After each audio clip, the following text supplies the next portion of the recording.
Instituto del Cáncer. Así que vamos a dar inicio a esta clase que es enfrentamiento de la anemia. ¿Ya? A modo de introducción, la verdad es que lo primero que hay que saber es que la figura que está ahí presente, que dice figura número 2, es una biopsia de médula ósea. Y se ve que entre medio de las zonas más oscuras, que son el hueso, la parte más rosada, más densa, entre medio de estas fibras óseas se encuentra la médula ósea, ¿ya? Que aquí es donde se realiza la hematopoiesis. Y generalmente en pacientes adultos, la hematopoiesis se lleva a cabo en los huesos planos del esqueleto axial. ¿Ya? Las más relevantes son sobre todo costillas, vértebra y pelvis. ¿Ya? Ahí se lleva a cabo lo que es la hematopoiesis, donde nacen todos los elementos figurados de la sangre: glóbulos rojos, leucocitos y plaquetas. También es súper importante saber que los pacientes hospitalizados, la anemia es casi una constante. Es raro ver un paciente hospitalizado en unidades, sobre todo de tratamiento intermedio, unidades de cuidados intensivos, que no tenga anemia, ¿ya? Por lo tanto, saber cómo afrontarse a una anemia es súper relevante. En cambio, en ambulatorio, la verdad es que la anemia es más infrecuente, pero a la vez, en ambulatorio, alrededor de 4/5 de los pacientes que uno ve con anemia se explican a través de un déficit de vitamina B12 o de ferropenia, ¿ya? Por lo tanto, es súper importante saber cómo suplementar fierro y cómo suplementar vitamina B12 en el ámbito ambulatorio, ¿ya? Otra cosa súper relevante también es que uno debe, al ver un hemograma y ver al paciente que tiene ese hemograma, ver si es que la anemia que tiene ese paciente hay que estudiarla y tratarla de manera urgente, o si en verdad eh, lo que tiene ese paciente es algo leve y no requiere un enfrentamiento urgente para dar con la causa, ¿ya?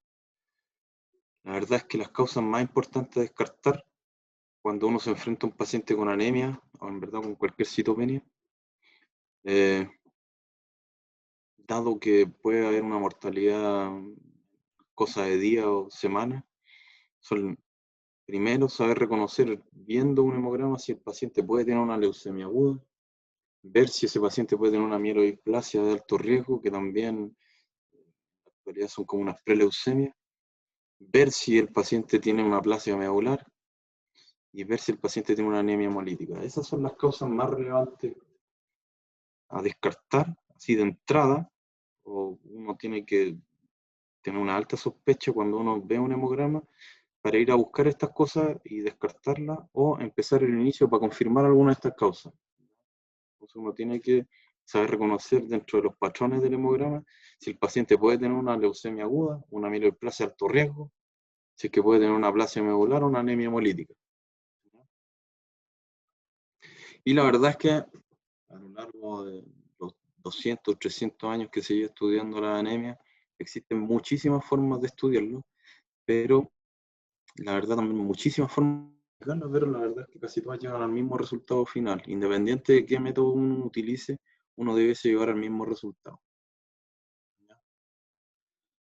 Dentro de los métodos de clasificación de la anemia, la que más se utiliza en el ámbito clínico es clasificarla a través del tamaño glóbulo rojo, ¿ya? En donde el tamaño glóbulo rojo, que se mide en femtolitros, entre 80 y 100 es el tamaño normal, bajo 80 es una anemia microcítica y sobre 100 es una anemia macrocítica. Es un primer enfrentamiento súper relevante porque cada una tiene sus causas más frecuentes y más relevantes. También es súper importante saber cuál es el índice reticulocitario que tiene el paciente con esa anemia, ya para saber si esa médula ósea está regenerando de manera adecuada los glóbulos rojos que le están faltando a ese paciente, o si en verdad esa médula ósea es incapaz de generar los glóbulos rojos que el paciente necesita. Ahí con eso las anemias se van a clasificar en regenerativas o arregenerativas. También es extremadamente relevante que cuando uno se enfrenta a un paciente con anemia, uno tiene que mirar el hemograma completo. No saca nada con solamente mirar la serie roja.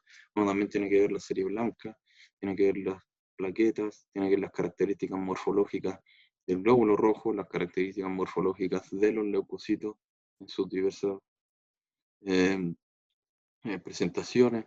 Ya tiene que saber reconocer si es que hay alguna alteración en la morfología de los neutrófilos que me haga sospechar una causa específica de anemia, ¿no? Como en el caso de la anemia megaloblástica por déficit de vitamina B12, en donde el neutrófilo puede estar hipersegmentado, y así otras cosas.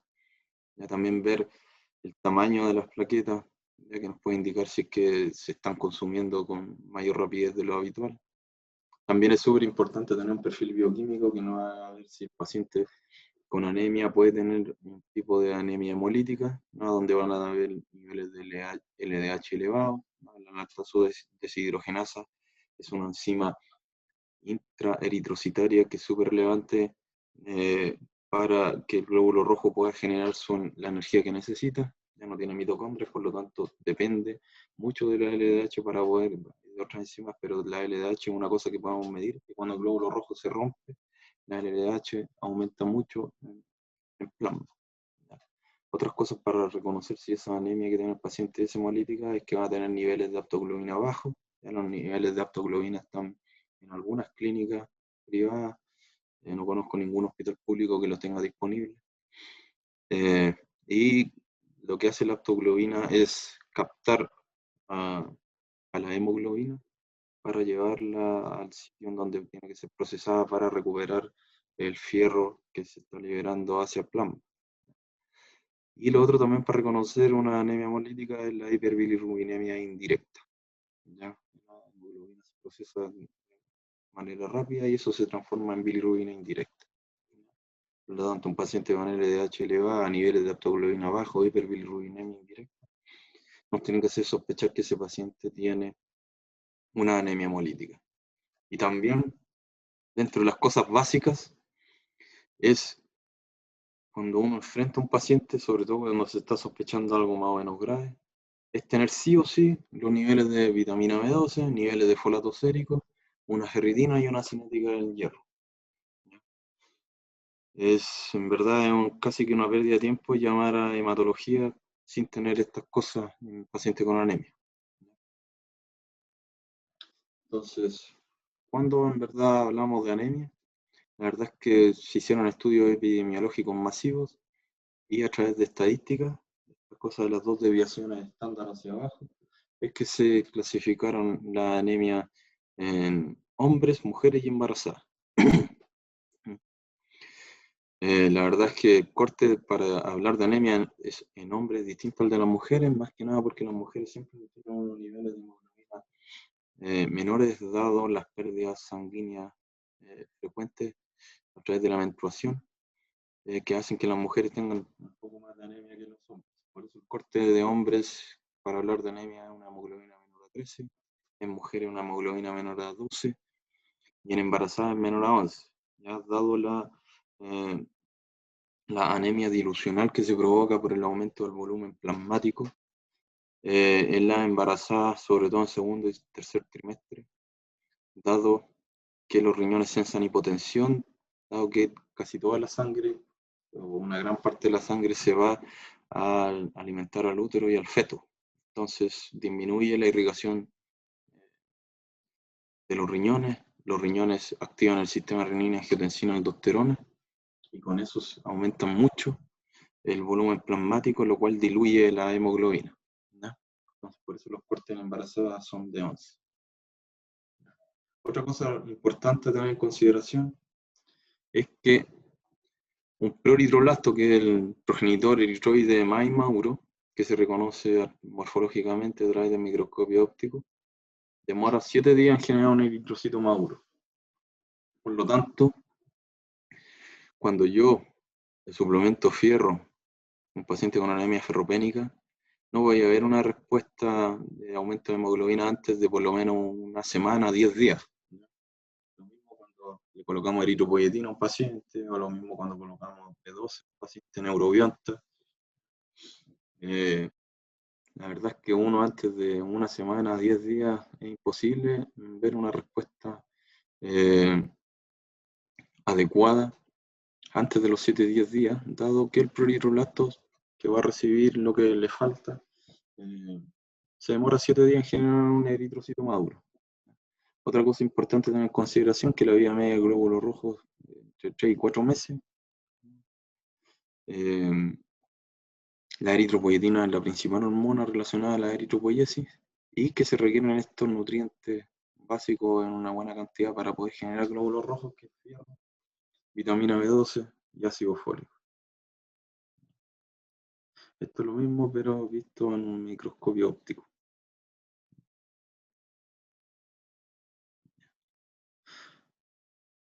La eritropoyetina es la principal hormona relacionada a la eritropoiesis. Se produce en las células peritubulares renales. Estas células lo que sensan es hipoxia. Cuando se sensa hipoxia, aumenta la producción de eritropoyetina. ¿Ya? Por lo tanto, los pacientes con falla renal, ya sea aguda o crónica, es una constante casi que tengan anemia, dado que se produce menos eritropoyetina. De hecho, es extremadamente importante saber que un paciente en enfermedad renal crónica, en diálisis, ¿ya? Uno tiene que suplementarle de manera adecuada una buena cantidad de eritropoyetina para que los pacientes no caigan en anemia. Ya, lo mismo es que hay que suplementarle fierro. Eso es extremadamente relevante. Entonces, cuando uno llega a ver a un paciente con anemia y esta anemia no tiene una causa evidente en cuanto a la explicación de esta, es que uno tiene que tomarle de inmediato los niveles de vitamina B12, niveles de folato sérico, ferritina y cinética del hierro a esos pacientes.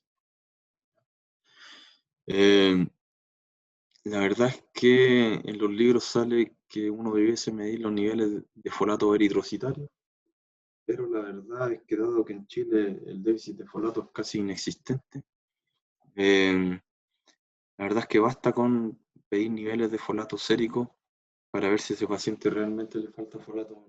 Lo primero que disminuye cuando un paciente tiene déficit de ácido fólico es el folato sérico, y el último que disminuye es el folato eritrocitario. Los libros más antiguos hablan que hay que tomar el folato eritrocitario, pero era cuando de verdad en algunas partes del mundo en desarrollo o desarrollado todavía existía el déficit de folato. Ya en los países en desarrollo y los países desarrollados, la verdad es que la harina está fortificada con ácido fólico, por lo tanto esa es la causa por qué se ha vuelto casi inexistente el déficit de ácido fólico en países en desarrollo o países desarrollados. ¿Ya? Entonces, los borrachos de la esquina se alimentan de sopaipilla, esa cuestión tiene harina y bueno, ahí sacarán el folato. ¿Ya? Ni siquiera ese tipo de pacientes de la calle tiene déficit de folato. ¿Ya? Respecto a la clasificación de la anemia, según el tamaño, esta es una de las cosas más relevantes. La verdad es que dentro de las causas de la anemia macrocítica, la más relevante, la más frecuente es la anemia megaloblástica por déficit de folato o déficit de vitamina B12. También una anemia macrocítica es súper frecuente de ver en pacientes con enfermedad hepática. El hígado no procesar todas las toxinas que tiene que procesar, esa cosa daña mucho a la médula ósea, por lo tanto la eritropoiesis genera alteraciones displásicas, y una alteración displásicas en la enfermedad hepática es la macrocitosis. Pacientes con falla renal es lo mismo, ¿ya? Los tóxicos que no saca el riñón también afectan mucho a la eritropoiesis. Y la enfermedad tiroidea, la verdad es que hay una disminución del metabolismo a nivel de los progenitores eritropoyéticos, y eso hace que los glóbulos rojos sean más grandes. En anemia hemolítica y mielodisplasia, también los glóbulos rojos son más grandes. En anemia hemolítica, sobre todo porque los reticulocitos, que son los reticulocitos jóvenes, o sea, son los eritrocitos jóvenes, también tienen un tamaño mayor. Respecto a la anemia de tamaño normal, la anemia normocítica, las más relevantes son la anemia inflamatoria y la anemia plástica. Esas cosas hay que como ir a descartar. También a veces puede haber una mezcla entre anemia ferropénica con anemia por déficit de B12, y dado que una es macrocítica y la otra microcítica, a veces uno puede ver también anemias por estos déficits combinados y que sean normocíticos. Respecto a las anemias microcíticas, por lejos, pero por lejos, sobre el 90% que uno ve en la práctica clínica, son anemias ferropénicas. Ya no tenemos una gran frecuencia de talasemia, anemia sideroblástica, generalmente casi todas o están trasplantados a médula ósea o fallecen en la infancia. Y una cosa que ya se ve cada vez menos es la intoxicación por plomo, sobre todo en la gente que trabaja en hidrocarburos. Ahora, cosa que ya el plomo no se está utilizando, pero cuando se utilizaba, que fue hasta los años 80 en Chile, había una gran cantidad de pacientes que tenían intoxicación por plomo, sobre todo en los que se dedicaban al rubro del hidrocarburo.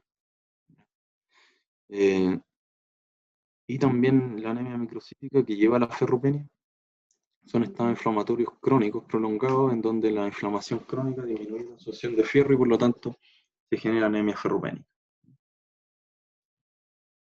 Respecto a los reticulocitos, la verdad es que son eritrocitos maduros jóvenes, son más grandes de lo habitual y tienen restos de RNA mensajero que hacen que al microscopio óptico y a las tinciones habituales se vean como rojo con azul. Ya el RNA, las tinciones habituales del microscopio óptico, se ve algo azul y por eso es que uno puede reconocer una cosa que se llama policromatofilia en el hemograma. Entonces, cuando uno ve policromatofilia informada en el hemograma completo, uno puede sospechar que ese paciente tiene una aumentada la cantidad de reticulocitos.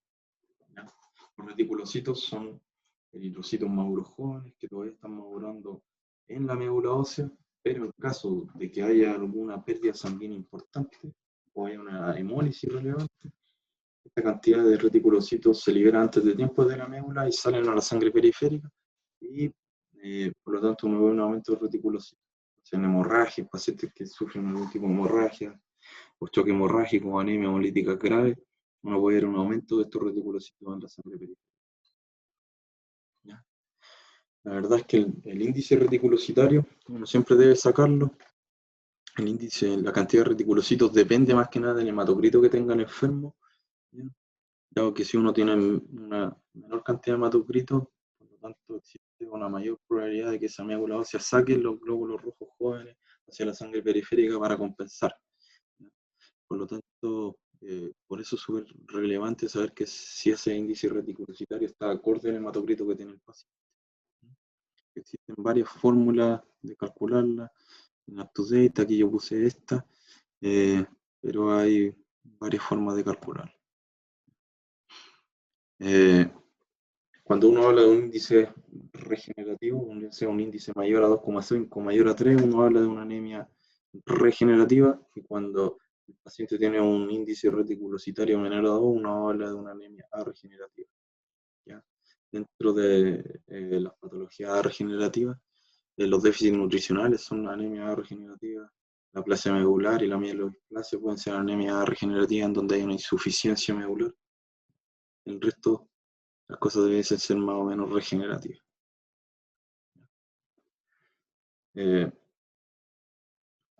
Pasando de lleno a lo que es la anemia ferropénica, ya generalmente se presenta como una anemia microcítica hipocroma, ya con una BCM menor a 80 femtolitros. La verdad es que uno debiese confirmar esta anemia ferropénica midiendo ferritina y cinética del fierro. Cuando uno tiene una ferritina bajo 20 nanogramos ml o bajo 30 nanogramos ml, uno puede hablar de anemia ferropénica. Pero no hay que olvidar que la ferritina es una proteína fase aguda, entonces los pacientes inflamados, pacientes con cáncer o pacientes con enfermedades reumatológicas, la verdad es que la ferritina puede estar elevada sobre 20, sobre 30 y los pacientes de igual forma tener anemia ferropénica. Entonces por eso es importante complementar esta información con una cinética del hierro, sobre todo en pacientes con cáncer o pacientes con enfermedad reumatológica u otro tipo de enfermedad inflamatoria en donde la ferritina va a estar elevada sin necesariamente reflejar la ferropenia que tiene el paciente. Entonces, dentro de la cinética del fierro, una de las cosas más relevantes a mirar es la saturación de la transferrina, ya que es el transportador de fierro a nivel del plasma. Entonces, si la saturación de transferrina está bajo 20, ese paciente tiene ferropenia, que es independiente del nivel de ferritina que tenga. ¿Ya? Y otra cosa importante es que la anemia ferropénica hay que buscar la causa y suplementar fierro. Son dos caminos paralelos. ¿Verdad? Uno debiese buscar la causa de la anemia ferropénica por un lado y suplementar fierro por el otro. ¿Ya? En Chile, sobre los 40 años sobre todo, dado la gran prevalencia de cáncer de colon y de cáncer gástrico, uno debiese pedir de entrada en anemia ferropénica una endoscopia digestiva alta para descartar un cáncer gástrico y una colonoscopia para descartar un cáncer de colon. Por prevalencia todavía el cáncer gástrico es más frecuente que el cáncer de colon, entonces uno debe partir por una endoscopia y luego una colonoscopia, pero existen países en donde el cáncer de colon es más frecuente que el cáncer gástrico y ahí por lo que se parte es por una colonoscopia. ¿Ya? Bueno, uno tiene varias formas de perder sangre, no solo a nivel digestivo, uno puede perder sangre también a través de la orina, ¿ya? Con hemólisis frecuente, importante. Uno puede perder sangre a través de descamación de algunas enfermedades de la piel. En las mujeres la causa ginecológica es súper frecuente. Entonces, la verdad es que hay que buscar la causa para tratarla y evitar que la paciente vuelva a caer en ferropenia una vez más. O en el caso de tener un cáncer, de tratarlo cuando está en etapa precoz y no con metástasis.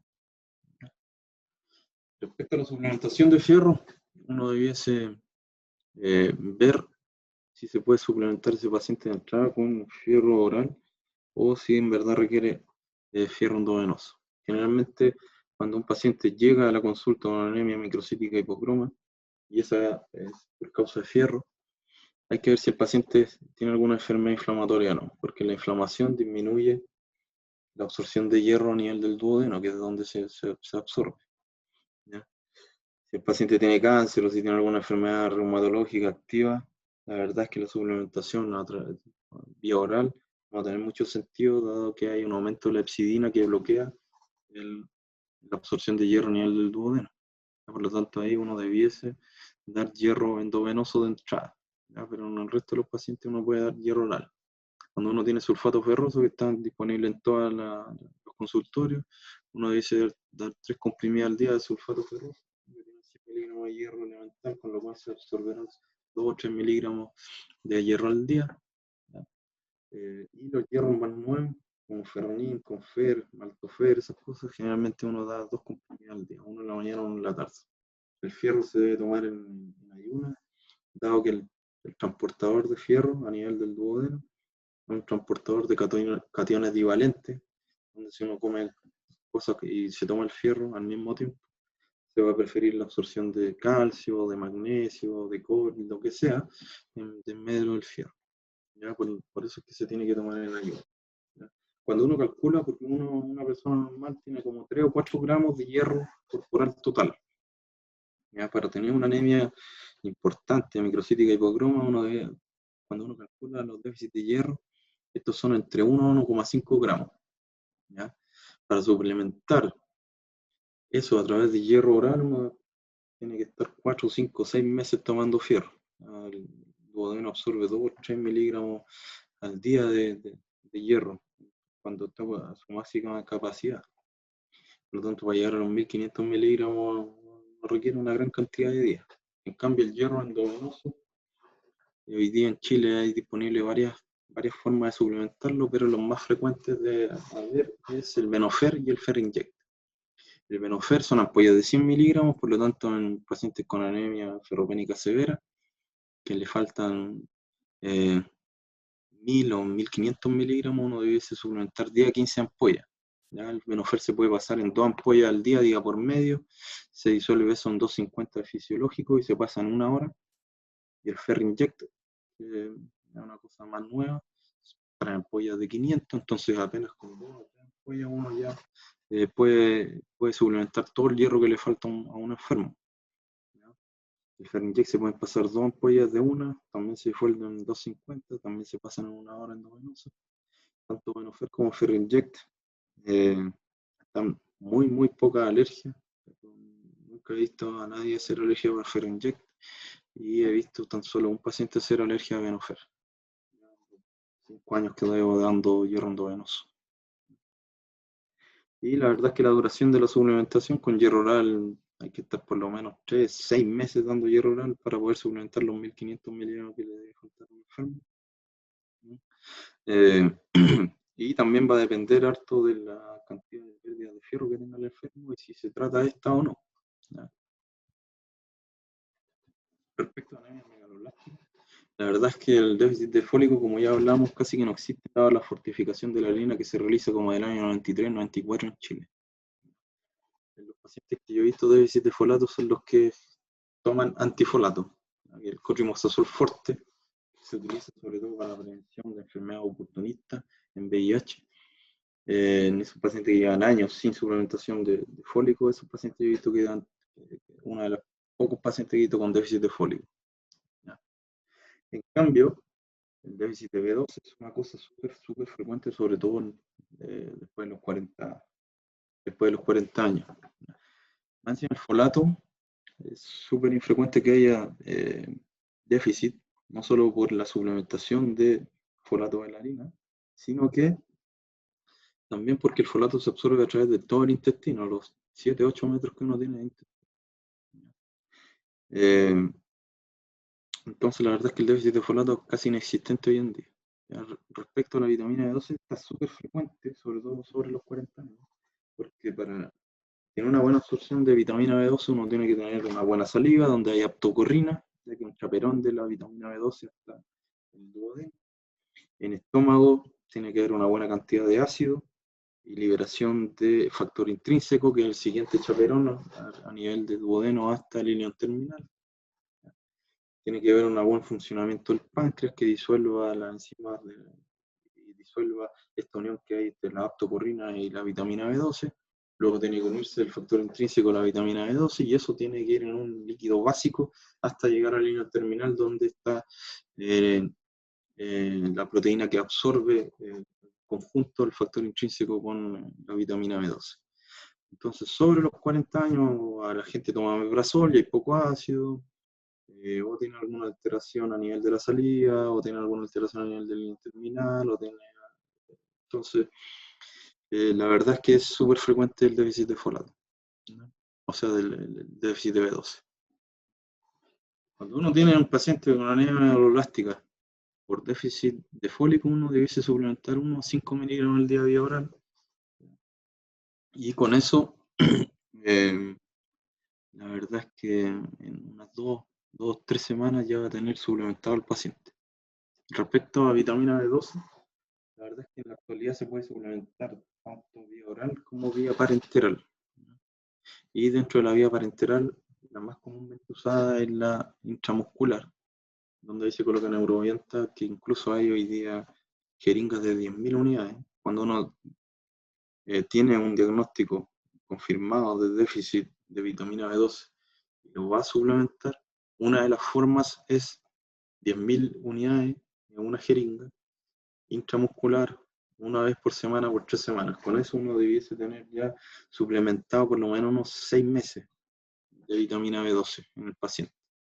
Las otras jeringas que hay vienen de 1.000 unidades. Ahí lo que hay que hacer es darle 1.000 unidades intramuscular por día, por 5 días, después semanal por unos 2 meses y luego una vez mensual por unos 3 a 4 meses más, y con eso uno debiese estar por lo menos un año o incluso 2 suplementado de vitamina B12. ¿Ya? En la actualidad también hay pastillas de neurobionta. Esas pastillas se demoran más, eso sí, en hacer efecto. Por lo menos hay que tomar neuroviento oral, que viene en pastillas con unas cargas súper altas. Y con eso uno dice suplementar en un mes un paciente, dependiendo también de la urgencia de requerimiento de tratamiento en la déficit de vitamina B12. Hay que recordar que El déficit de B12 puede generar alteraciones neurológicas, sobre todo a nivel de cordones posteriores, e incluso puede generar demencia. Todos los estudios de demencia tienen que ir con niveles de vitamina B12 y ver si le faltan. Entonces, si un paciente llega con alteraciones neurológicas derivadas por la vitamina B12, uno tiene que utilizar la vía parenteral para la suplementación de la vitamina B12. Respecto a anemia hemolítica, uno la sospecha entonces cuando hay anemias macrocíticas con aumento de la LDH, hiperbilirubinemia indirecta, cuando hay disminución de la aptoglobina y cuando hay un aumento de los reticulocitos. Ahí uno tiene que confirmar en verdad la anemia hemolítica. Y el estudio más importante a solicitar en anemia hemolítica es el test de Coombs directo. Ese es el examen más relevante a solicitar en anemia hemolítica. ¿Ya? Porque es súper relevante saber si esa anemia hemolítica es autoinmune y no autoinmune. Ya son dos carriles distintos de estudio y de tratamiento. Respecto a la anemia hemolítica autoinmune, esta a la vez se clasifica por anticuerpos calientes o fríos. Si es por anticuerpos calientes, uno debe utilizar de entrada corticoides con o sin rituximab en tratamiento. Debe descartar causas secundarias, sobre todo enfermedades reumatológicas o infecciones o linfomas sobre todo. Respecto a la anemia hemolítica no autoinmune, estas se van a clasificar en anemia intracorpusculares o extracorpusculares. Respecto al test de Coombs directo, lo que uno hace, si es que el paciente tiene realmente una anemia hemolítica autoinmune, es que uno va a tener glóbulos rojos que van a estar opsonizados por inmunoglobulinas, que son las que finalmente van a destruir ese glóbulo rojo. Entonces, lo que uno hace es tomar la sangre del paciente, los glóbulos rojos, y luego le echa una inmunoglobulina anti-inmunoglobulina humana. Entonces, si es que estos glóbulos rojos están opsonizados por inmunoglobulina, estas inmunoglobulinas anti-inmunoglobulina humana lo que van a hacer precipitar los glóbulos rojos.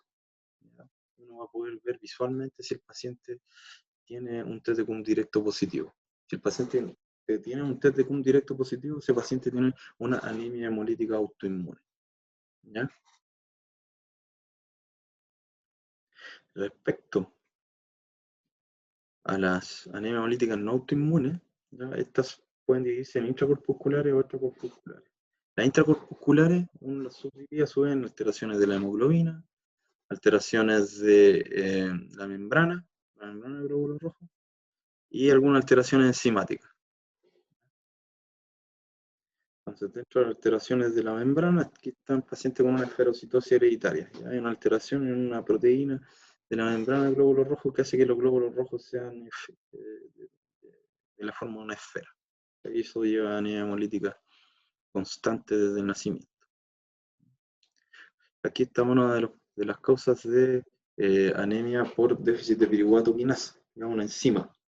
Cuando esta enzima está ausente o está fallando, los pacientes empiezan a acumular metabolitos que llegan finalmente a que ese glóbulo rojo se rompe y aumenta los niveles de reticulocitos. Esta es una tinción para reticulocitos, donde se ve y se marca ahí el RNA mensajero. ¿Ya? Los que tienen esos puntitos azules, un reticulocito. Hay un aumento claro aquí en esta foto de un paciente que tiene anemia por déficit de piruvato quinasa. Y respecto a las alteraciones de la hemoglobina, esta es una que está aumentando harto en Chile, que es la anemia drepanocítica, la anemia falciforme, ¿ya? Por la llegada sobre todo de inmigración de gente de Haití y de otras zonas tropicales, donde la verdad es que hay una mutación puntual en las cadenas betas de la hemoglobina, y eso lleva a la generación del precipitado de hemoglobina, presencia de desoxigenación de la sangre o deshidratación de estos pacientes, y entonces precipita la hemoglobina y se generan estos glóbulos rojos con forma fusada, que lleva, bueno, la causa del nombre porque se llama falciforme. Y dentro de la anemia hemolítica extracorpusculares, las más relevantes en la práctica clínica es reconocer la anemia hemolítica microangiopática. Las anemias hemolíticas microangiopáticas son vía final común de múltiples enfermedades. Esto es una enfermedad reumatológica. La verdad es que la causa de la anemia hemolítica microangiopática es la activación de la coagulación, ¿ya?, intravascular, y eso lleva a la formación de microtrombos a nivel de la microcirculación, que entonces hace que cuando los glóbulos rojos pasen por, sobre todo, arterias pequeñas, en donde apenas pasa un glóbulo rojo, y en la superficie tiene un trombo, entonces el glóbulo rojo pasa y este trombo raja al glóbulo rojo, y ahí entonces se ve sobre todo la presencia de esquistocitos en la sangre periférica, que es lo que uno va a buscar cuando uno sospecha una anemia hemolítica microangiopática. Entonces, la sepsis, la enfermedad reumatológica grave, el cáncer, pueden activar la coagulación y generar una coagulación intravascular que puede llevar a una anemia hemolítica microangiopática. Dentro de las más famosas causas de anemia hemolítica microangiopática está el púrpura trombocitopénico trombótico o el síndrome hemolítico urémico, ¿no? El síndrome hemolítico urémico de los niños es causado por una infección, entonces severa, ¿no?, que lleva a la generación de microtrombos a nivel de la microcirculación, que genera falla renal y genera esta anemia hemolítica microangiopática. Y entonces uno lo tiene que hacer sospechar cuando hay esquistocitos presentes en la sangre periférica. Una cosa súper relevante cuando uno se enfrenta a un paciente con anemia hemolítica, ya sea autoinmune o no autoinmune, es que todos los pacientes con anemias hemolíticas deben recibir suplementación con ácido fólico, dado que la cantidad de ácido fólico que uno tiene guardado para utilizar en caso de emergencia es bien poco. Entonces, cuando uno tiene una anemia hemolítica, uno debiese suplementar a sus pacientes con ácido fólico, 5 a 10 miligramos al día, ¿ya?, mientras esté presente la hemólisis. Acá hay una foto en donde se ven en rojo, la flecha roja, indica lo que son los esquistocitos, que uno ve sobre todo cuando sospecha una púrpura trombocitopénica trombótica, que uno tiene que ir a buscar estas cosas en la sangre periférica, ¿ya? Pacientes con sepsis severa y que tienen por lo tanto coagulación intravascular van a tener generalmente presentes esquistocitos, ¿ya? Pacientes con shock séptico que están en ventilación mecánica en la UCI, generalmente uno va a ver estas cosas ahí presentes, los esquistocitos.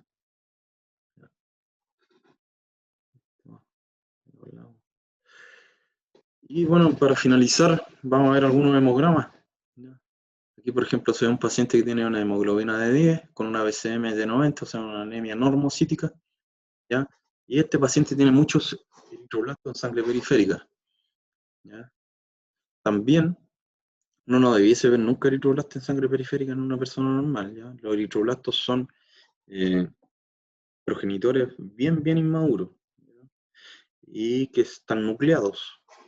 El reticulocito y el eritrocito maduro no están nucleados. Cuando uno ve eritroblastos en sangre periférica, eso nos da la información de que algo existe en la médula ósea que está empujando hacia afuera a los eritroblastos, a los progenitores eritroides. Entonces, este paciente tiene una anemia normocítica con presencia de eritroblastos en sangre periférica, hay una leucopenia, un leucocito bajo 4000, y se ve una desviación izquierda, hay segmentado, hay basiliforme y hay blastos incluso. Entonces hay una reacción leucoeritroblástica en el paciente. Y está asociado a una trombocitosis de 980.000. Entonces el paciente portador de una reacción leucoeritroblástica, ¿ya? Y esta reacción leucoeritroblástica posiblemente son los blastos, ¿ya?, en una gran cantidad que deben estar presentes en la médula ósea, que están tirando hacia afuera, tanto a los leucocitos inmaduros, ¿no?, que son los basiliformes, como a los eritrocitos inmaduros, que son los eritroblastos. Por lo tanto, aquí la clave de este diagnóstico posiblemente es una enfermedad mieloproliferativa, ¿no?, por el tema de la trombocitosis, posiblemente una trombocitosis esencial, ¿ya?, que está virando hacia una leucemia aguda, dado la presencia de blastos en sangre periférica, con una reacción leucoeritroblástica. Aquí también vemos un paciente que tiene una hemoglobina de 11.1, también normocítico, una BCM de 84, con una leucopenia severísima, ya con un neutrófilo de 0 y con 119 plaquetas. Entonces un paciente que tiene una pancitopenia, ¿ya? Este paciente tiene una aplasia medular, eso se salió de diagnóstico, ¿ya? ¿Verdad? Una hipoplasia medular. Este paciente tiene una anemia de 11, esta es macrocítica, ya con una BCM de 106, tiene un índice reticulocitario bajo, por lo tanto es una anemia regenerativa, tiene un leucocitos en cantidad normal y plaquetas bajas. Entonces, este paciente lo estudiamos y lo que tenía era una mielodisplasia. Una mielodisplasia, una médula ósea que está funcionando mal, que está generando alteraciones morfológicas y por lo tanto displasia de sangre periférica. La displasia son alteraciones morfológicas, cuando uno ve un glóbulo rojo extraño, de una forma distinta a la habitual, o leucocito extraño, eso es mielodisplasia. Este paciente se estudió y tiene una mielodisplasia.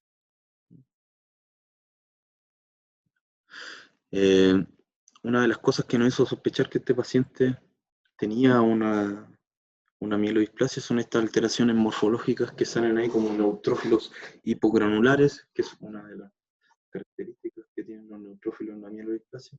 Y la otra cosa que también nos hacía sospechar que este paciente tenía una mielodisplasia son los cuerpos de Dor, ¿ya? Que también son alteraciones displásicas de los leucocitos, ¿ya? Respecto a este paciente, tiene una hemoglobina de 9.5, normocítica con una BCM de 96, es A regenerativa, tiene un índice reticulocitario menor a 3. ¿Ya? En algunos libros dicen que el índice reticulocitario mayor a 2,5 se debiese considerar como regenerativa, pero la verdad es que el contexto del enfermo, que tiene 84.000 leucocitos, de los cuales casi todos son blastos, hace sospechar que realmente es una anemia regenerativa. ¿Ya? Y también tiene plaquetas bajas. Entonces este paciente tiene una visitopenia, ¿ya? Una hemoglobina, una anemia, con una plaquetopenia y con leucocitosis a expensas de muchos blastos. Este es el patrón que nos debe hacer sospechar de una leucemia aguda, ¿ya? Blastos en sangre periférica con insuficiencia medular de la otra serie, ¿ya? Este es el patrón de una leucemia aguda. Muchos blastos entonces en sangre periférica con insuficiencia de la serie roja, insuficiencia de la serie de las plaquetas. La otra cosa también extremadamente relevante a saber es que cuando uno diagnostica o sospecha, en este caso un paciente con leucemia aguda, una cosa súper importante en leucemia aguda es ver si el paciente está sangrando o no está sangrando, ¿ya? Cuando un paciente con leucemia aguda está sangrando, lo que tiene que hacer el médico general, el médico de urgencia, es iniciar ácido transretinoico lo antes posible o derivarlo a algún hospital donde haya ácido transretinoico e iniciarlo. Que generalmente los pacientes que tienen leucemia aguda, que están sangrando, eso podría ser una leucemia promielocítica aguda, que es una leucemia que genera una coagulación intravascular diseminada y que los pacientes pueden fallecer dentro de pocas horas de un sangrado cerebral o un sangrado gastrointestinal. Por lo tanto, si usted ve un hemograma que lo hace sospechar una leucemia aguda, y más encima si el paciente está sangrando, ¿ya? Ese paciente tiene que derivarlo de forma inmediata a un lugar donde haya ácido transretinoico. Si más encima el hemograma muestra que algunos blastos tienen bastones de Auer, entonces es obligación iniciarle ácido transretinoico hasta que lo vea el hematólogo y confirme el diagnóstico, porque los bastones de Auer son clásicos de la leucemia promielocítica aguda. Entonces, si a alguien en un consultorio, en una urgencia, le llega este hemograma, el médico que lo recibe tiene que iniciarle de manera inmediata el ácido transretinoico, ¿ya? Y las dosis de ácido transretinoico van de 25 a 45 miligramos metro cuadrado al día vía oral, ya que generalmente en población chilena uno debiese darle a algún enfermo 70 hasta 100 miligramos de ácido transretinoico al día. Ya las pastillas vienen de 10, no se pueden partir, por lo tanto si da 70 o 90 miligramos, uno debiese dar 40 y 30 o 50-40, así da 100 es 50-50, pero eso es lo importante. Ya un paciente con leucemia aguda que está sangrando o tiene blastos con bastones con agua, uno debiese iniciarle ácido tranretinoico lo antes posible o derivarlo a algún hospital que tenga ácido tranretinoico. Acá vemos otro hemograma, un paciente que tiene una hemoglobina 7.8 con un BCM normal, una anemia normocítica, ¿ya? Que tiene leucopenia y que de esa leucopenia tiene hartos de ellos que son blastos y una plaquetopenia severa. Entonces, no. Este es otro hemograma patrón de un paciente con leucemia aguda, ¿ya? Presencia de blastos en sangre periférica con insuficiencia medular, ¿ya?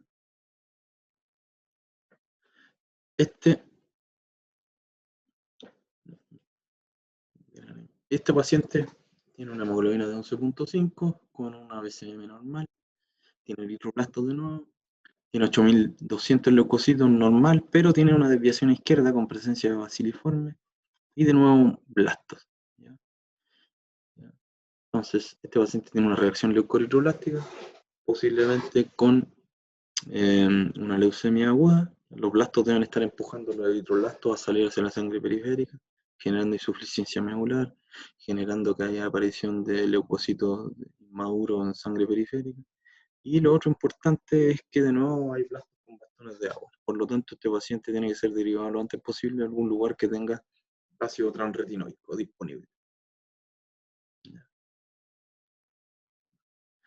Este paciente tiene una hemoglobina de 10, una anemia con una BCM normal, tiene leucocitos en cantidad normal, tiene eso sí, un RAN de 280, y de esos 7.000 leucocitos, el 96% son linfocitos.